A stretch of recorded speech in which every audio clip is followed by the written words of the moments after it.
So one of the layout changes that we made recently is we added this options icon to the property table. So you can see it's indicated by this icon that's a circle with three little lines like a menu. When you hover over it, you can see that some options appear. And these options have to do with the property record itself. So if you want to look up the property research for this particular record, you can click on this and then you can access, for example, the Realtor, Trulia, Landwatch, Zillow, Redfin options for this record. You can also view this particular record on a map, generate a listing, generate an ad, or calculate a payment for owner financing.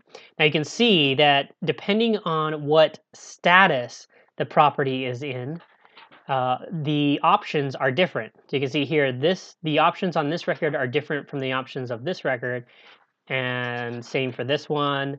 And then if we go down to the prospect record, we only have generate documents. That is because in each status of the deal flow that a property goes through, you're going to be doing certain tasks. And so these options are to help you with those tasks. But you don't need all the options all the time. You just need them some of the, as you go through the different statuses. So if you want to take a look at how we have by default mapped out our statuses with what options go with what status, I'm going to link to an article on the user guide, which is going to show for land records the different options we have, which are these, and it's also going to outline the built-in statuses that come with the system and what options you will find under these different statuses. Okay, so you can review this, and it'll have this represents the entire deal flow as it is set up by default in the system when you first sign up. And these bulleted sub items here are the options that are attached to these statuses. Okay, and there is one for land. I'm also going to link to the one for houses. As you can see here, we have a slightly different set of statuses, and the options are mapped out slightly differently than on land side.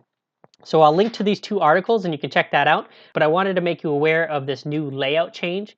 What this new layout change is, it allows us to add even more tools and options to each of these property statuses. Because of the new layout, there's more space for us to add them.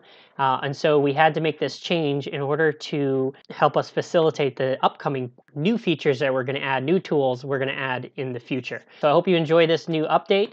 And one thing I do want to mention, because this is a layout change, you definitely want to make sure that if it's your first time logging into the system for a while and it doesn't look quite the same as what you're seeing on my screen, then you're going to want to clear out your browser's cache. I'll also link to an article that talks about how to do that, because you want to clear all the background files that your browser has saved in the background there, so that you access the brand new files and the new updated files that we've changed. Otherwise, when you look at the screen, it's going to look a little bit different. You might not even have this option icons show up.